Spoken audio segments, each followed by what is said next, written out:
Depuis le 18 mars, le gouvernement israélien a de nouveau déclenché le fer et le feu sur Gaza. Des centaines de morts en quelques heures, des milliers depuis 7 jours, dont un nombre effroyable d'enfants. L'indignation immense s'exprime dans de puissantes mobilisations à l'échelle internationale. En Israël même, des manifestations massives ont lieu contre les pleins pouvoirs que voudrait Netanyahou et aussi sur le mot d'ordre de cessez-le-feu. Combien sont méprisables ceux qui, au sein même du gouvernement, n'ont pas un mot pour les atrocités à Gaza, en Cisjordanie, mais multiplient les accusations infamantes pour tenter de faire taire les voix qui exigent que cesse cette barbarie. Nul ne peut dire qu'il ne sait pas. Les images des journalistes palestiniens qui le paient de leur vie informent chaque jour. Les médecins de Gaza en appellent au monde. L'un d'eux, le docteur Oussam Abou Safia, a été arrêté par l'armée israélienne après que celle-ci eut détruit son hôpital.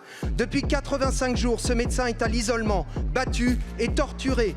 L'appel pour sa libération immédiate et celle de tous les soignants détenus en Israël est aujourd'hui repris dans le monde entier. Nous réitérons la demande que vous interveniez en ce sens, car c'est un fait, monsieur le ministre, que vous n'avez pas daigné répondre aux demandes qui vous ont été adressées jusque-là. C'est un fait également que messieurs Retailleau et Valls vont participer ce soir au meeting intitulé « Pour la République, la France contre l'islamisme » organisé par le groupe Elnet. Son directeur général déclarait il y a peu « Tous les médecins, les journalistes, les humanitaires, les fonctionnaires qui vivent à Gaza sont des agents du Hamas, tous ». Parmi les invités à ce meeting, nombre d'entre eux ont multiplié les déclarations racistes.